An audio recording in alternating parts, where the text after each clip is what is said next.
Hello, good morning. Thanks for being here on a Saturday to hear more about PWA, AMP, other exciting things. My name is Ben Morss. I'm a developer advocate at Google, where I work on the web, helping make the web easy for programmers, fast, beautiful for users, and such. Before I was at Google, I used to make websites for companies like the New York Times, AOL, and before then I was a musician for some years. The band last night was incredible. If I could sing that way, I'd quit coding tomorrow and be a singer. I won't sing for you today, I promise. But we're here today to discuss something else, not my vocal ability or lack thereof, but the shadow reader, an example of the PWA and AMP pattern of combining these things together into a single application. The first question is, why? Why do this? Why learn new stuff? Well, I'm thinking about what I call sometimes the web app dilemma. 19 years ago, back in the previous century, the previous millennium, for front-end developers, life was pretty simple. Any kind of complexity, almost all the code was on the back end. There was Perl, maybe there was PHP, something else. The front end was HTML and CSS, and maybe just a little bit of this cute little language called JavaScript, which was used for small, cute little tasks like button rollovers. The mouse moved over the button, it would change color. That was kind of nice. That was JavaScript. Well, it's changed since then, and now JavaScript is this immense, complicated universe of frameworks and technologies and ideas, and these are all wonderful, don't get me wrong, but it ends up being a little bit hard for you and for the user. It can be hard for you because you're learning new stuff all the time. You're learning Angular, you're learning React, learning all the latest stuff that's going on. And if you want to have a fast application, it takes a lot of time working on performance, of tweaking things again and again so it isn't too slow. Because a lot of JavaScript, a large JavaScript framework, takes a long time to load and then to parse and execute on mobile devices. This was the problem. If you're on your nice computer in your office and you've got a fast wired internet connection, then all the JavaScript in the world might be fine, but on mobile devices, especially in countries where 3G is the norm, it takes a long time to load things up and parse things. So making the user actually deal with all that is unfair to the user. And you pay a price for that. You can see over here that over the years, the size of the average web page has increased quite a bit. It's just increasing more and more.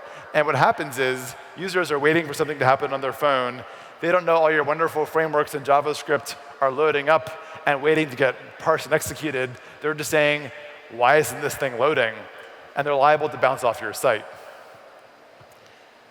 So, OK, the web is kind of hard to write for in some ways. How about making a native app? Apps are easy, apps are good, and apps are fine. But the problem is the average user will probably never download your app. It turns out that, at least in the US, and it's probably similar here, 80% of users' time is spent in the top 3 apps. And out of the top 10 apps in the US last year, 8 of those 10 apps were owned by either Google or Facebook.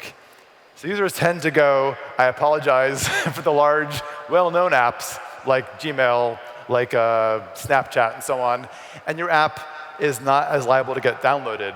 For repeat users, it's good. For first-time users, it's harder to say, download, install my app.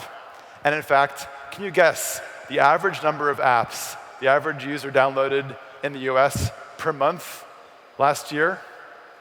The average number of apps the average user downloaded last year per month in the US was 0. It was actually a bit less than a half. But the point is that apps are very, very useful, but making your own app, it may never get used by anybody. So what do? I mean, the old days weren't so good. Websites were very simple, and users now demand more, especially on their mobile phones. They want an immersive, really nice, clear experience on their phones that a website couldn't provide 19 years ago. So what do? They want a site that loads quickly, and that is responsive, that is beautiful, intuitive, and so on. What do? Is there some easier way? is there an answer to this question? No. OK, thanks. Good night. No, wait, hold on. I'm just kidding. You also can try the combination of progressive web apps and accelerated mobile pages, PWA plus AMP. If you've been here for the last day or so, you've probably heard talks about these things. Who here knows at this point what a progressive web app is?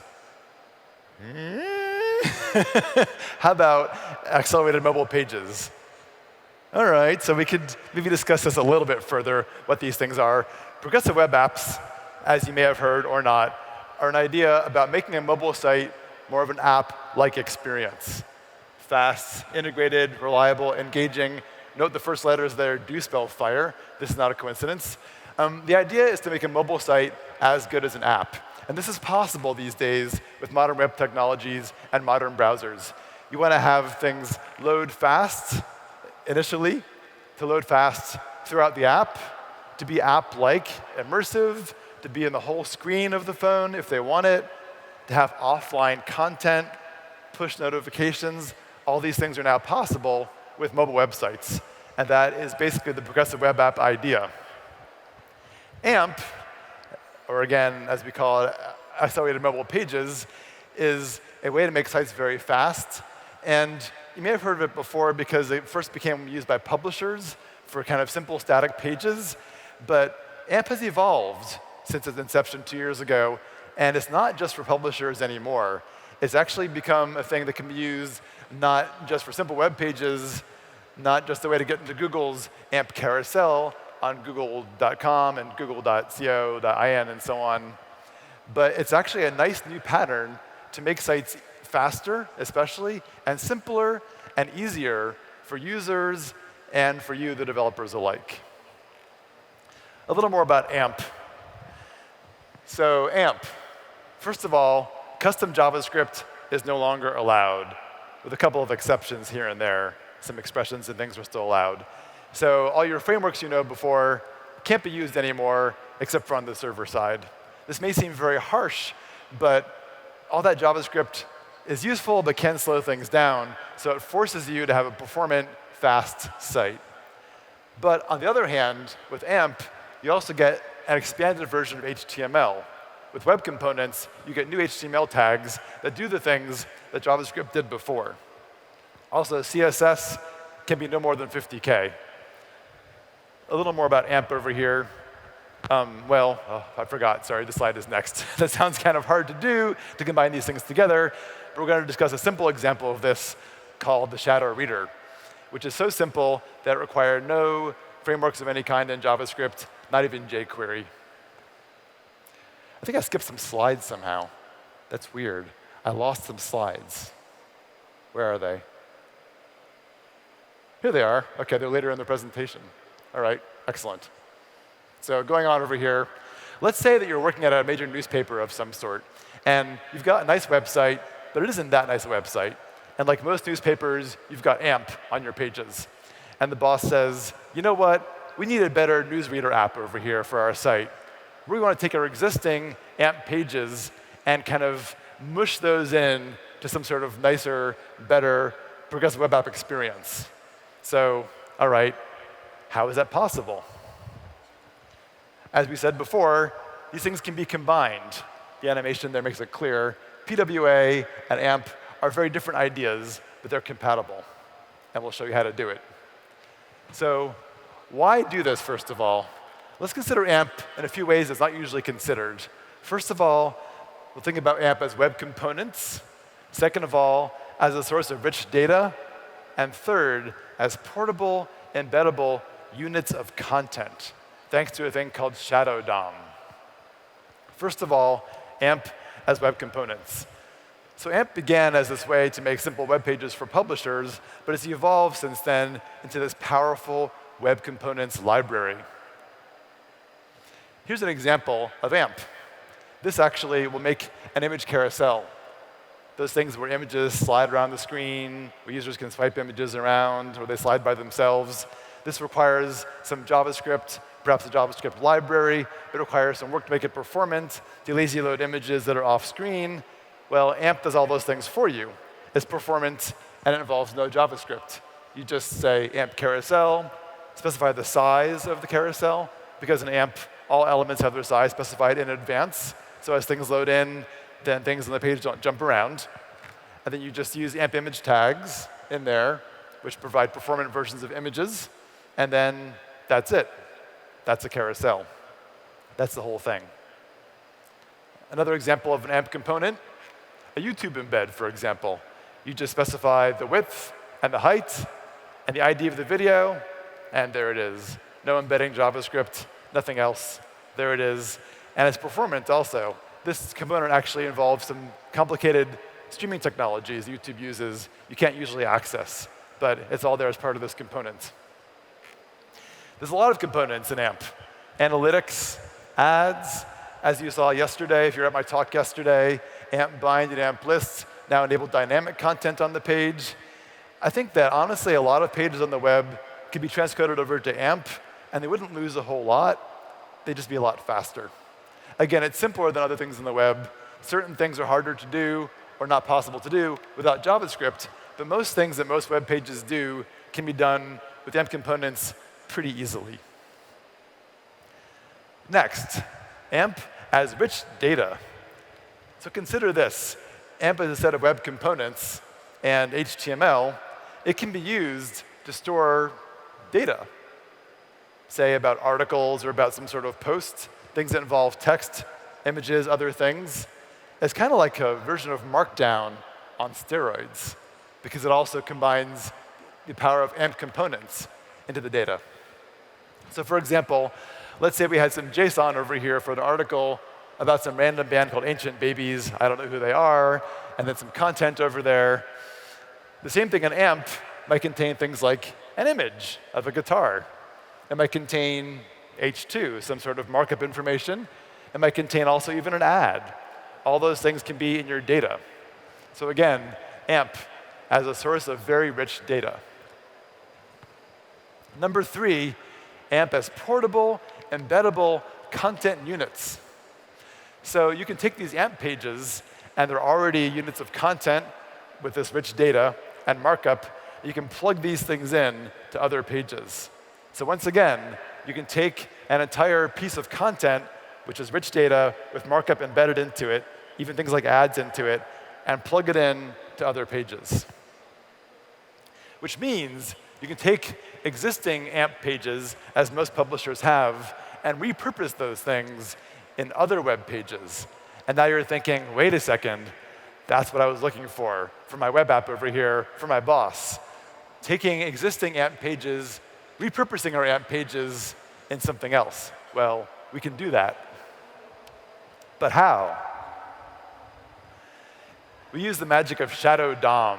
I love the term Shadow DOM because it sounds very mysterious because it involves the word shadow. So all Shadow DOM is a DOM that's embedded in and encapsulated in and attached to an HTML element. It's kind of like encapsulation you'd use for objects, for functions, basic good computer science practice, but the same idea applied to the DOM instead. So you see over here, you can imagine these AMPs kind of attached to DOM elements in a PWA. This allows a valid accelerated mobile page to exist inside a different page.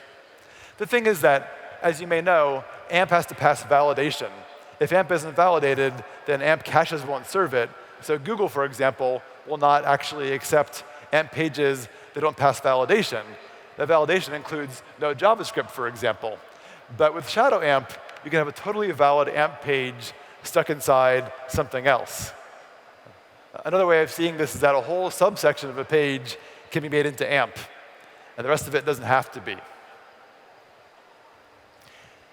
Here's how this is done.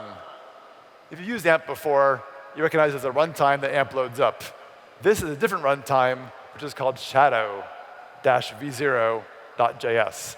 This is the Shadow AMP runtime. How this works is when this actually loads, then it creates a global object called AMP.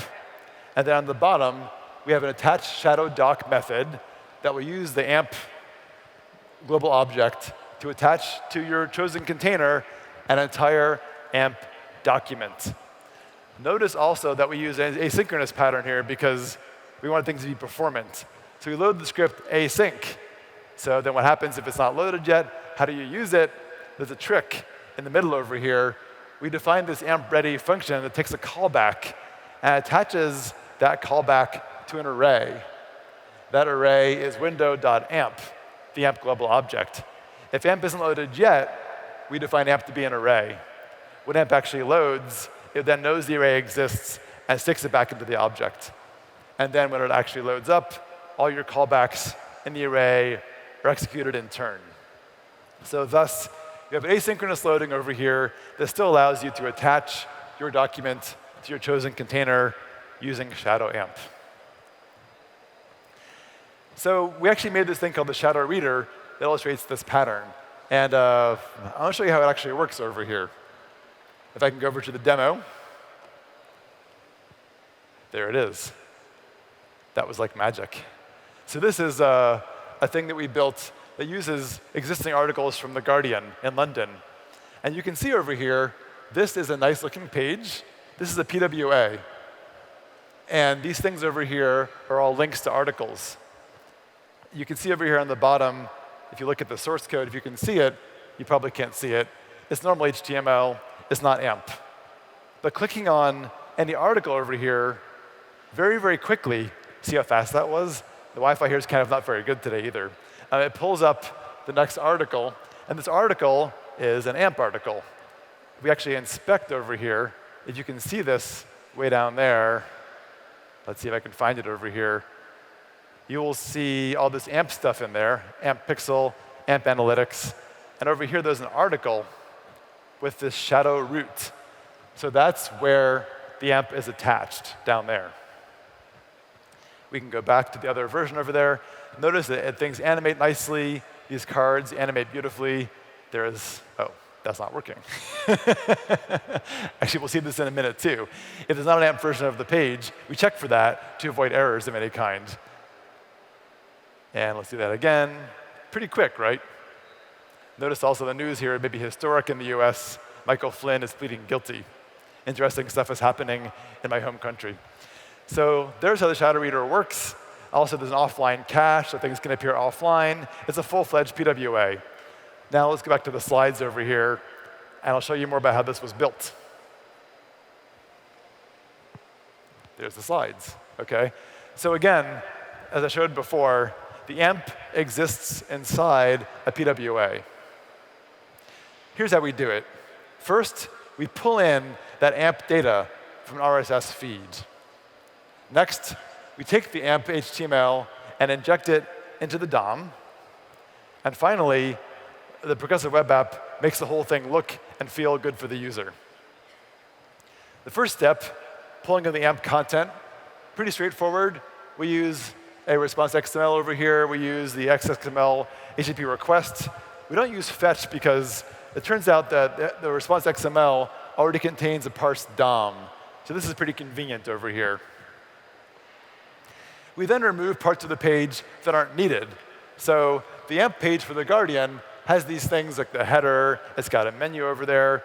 We don't want those things showing up inside our PWA, a second header, a second menu. That's going to be strange. So we simply remove all those things.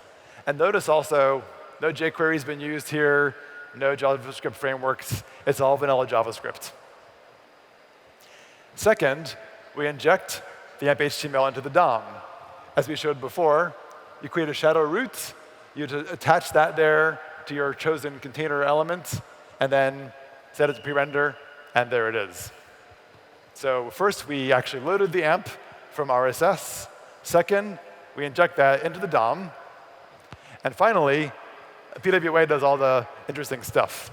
Let's discuss the PWA part of it now. First of all, you get a fast initial load using an app shell. So it loads quickly when it first loads up. And then, as the user moves around the app, things remain fast. And then, as the user uses the app, it's an immersive app-like experience. We also use a manifest to let the user add this to their home screen like it was an app, and to have the display taken over entirely by the website like it was an app. And then offline content is also possible. all through the magic of PWA. We'll go over these things each in turn. First of all, the app shell, the idea of PWA, the app shell, is to have the basic shell of the app load first. So your logo, your title of your company, or in this case of your newspaper, some color, some stuff to indicate to the user that right away you're there in the app. As more things load, they can wait for those things. And here there's a very simple text-based way of showing things are loading. It's just a bunch of tildes and a pattern that kind of resembles an article. You could have graphics instead, but this is a simple app showing how fast you can do these things with as minimal stuff to use it to actually make this happen. I noticed a couple years ago, I was using Facebook, and I was looking at my Facebook newsfeed, and I said, wow, Facebook's much faster all of a sudden. Things are already half loaded. I just clicked on this thing here, and the newsfeed's already mostly loaded. It turned out that it wasn't. They were tricking me. They were using these little bluish-gray boxes and lines, a static image that will then be replaced by the actual content. But I thought it already was half loaded. Users like this kind of thing. Here's an example of that, using just tildes to show the articles are on their way.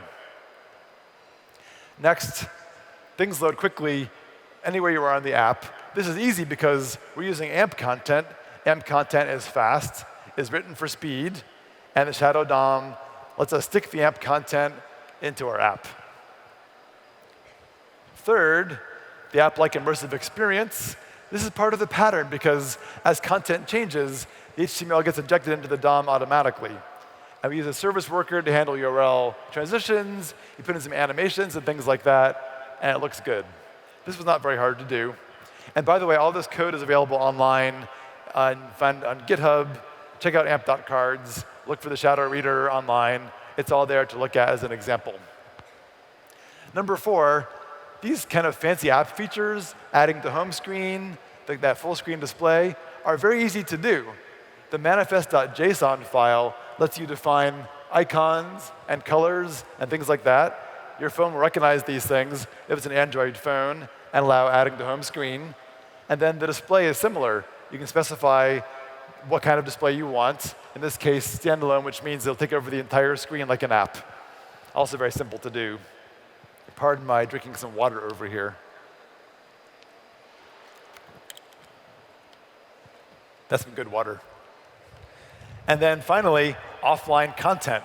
This can be a little harder sometimes with PWA because you have to actually use service worker and define your own caching. This can be a little bit challenging, but in this case it wasn't. We did use one JavaScript library here, which is called Workbox, which has been discussed also at talks at this event. Workbox is a super useful and fast way to have caching happen and other PWA things happen. Over here, we simply cache some common routes. So once they're actually executed, that'll be cached in the browser. We cache certain key elements like some images and things like that. And notice again that these are some examples of actual code. None of these things use jQuery. You could use jQuery, but you don't have to. Just to show that you don't have to, we didn't use jQuery or any other kind of JavaScript library. So you've got your app. It works. The boss is happy. You did it. Congratulations. Good job. You kept your job. So you made this beautiful PWA. But is this AMP? I thought AMP was a thing that you had to do for Google because Google wants you to have AMPs. You can get into Google search carousel. And valid AMP is important. So is that OK? Can I do that? I mean, yes, you can. Does it actually matter? If the experience is good for the user, isn't that the most important thing? And in this case, if you want your pages to get served from the AMP cache on Google, it still happens because you've got your original news articles, which all have passed validation. So they all get search results. They're all served from the AMP cache. Your PWA is something else. It's just a fast, nice way to read the news. Here's an example that just came out about a week ago. La Repubblica did this exact same pattern just now. These two screenshots show the same things that amp.cards shadow reader actually used. There's your homepage over there. Click on the article, which is in Italian, and then there it is over there. Over there on the right, or I guess, yeah, your left, your right. It's your right, it's my left. Over there on that side, closer to that side where I'm pointing, awkwardly, is the actual article. And if you looked at the actual site, if you go to your laptops after this and check it out, you will see in there the shadow root and the AMP stuff I showed you a minute ago. This pattern can also go beyond publishing. So for example, let's say you're making a site which is a lead generation site with a form that involves multiple pages, say 5 different pages. Often these forms are hard for users to do.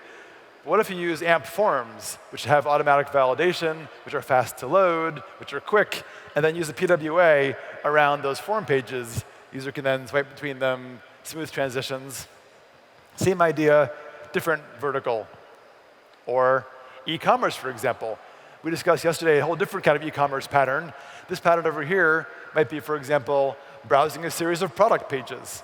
And as you change from product page to product page, PWA makes smooth transitions, allows offline content. So AMP product pages are more and more common. You can use those AMP product pages that already exist and stick those things into a nice immersive PWA. Another example, travel. Let's say you're looking for hotel rooms or some sort of shared rooming service or something else like that with multiple listings.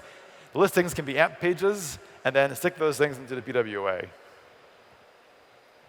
The upshot is all of this makes you money. You save money because it's easier to write these things. You can reuse existing pages. They're simple apps. And also you make money because users like the experience, which is fast and engaging, and you have more conversions. So you're making money on both sides. It's not all about money, though.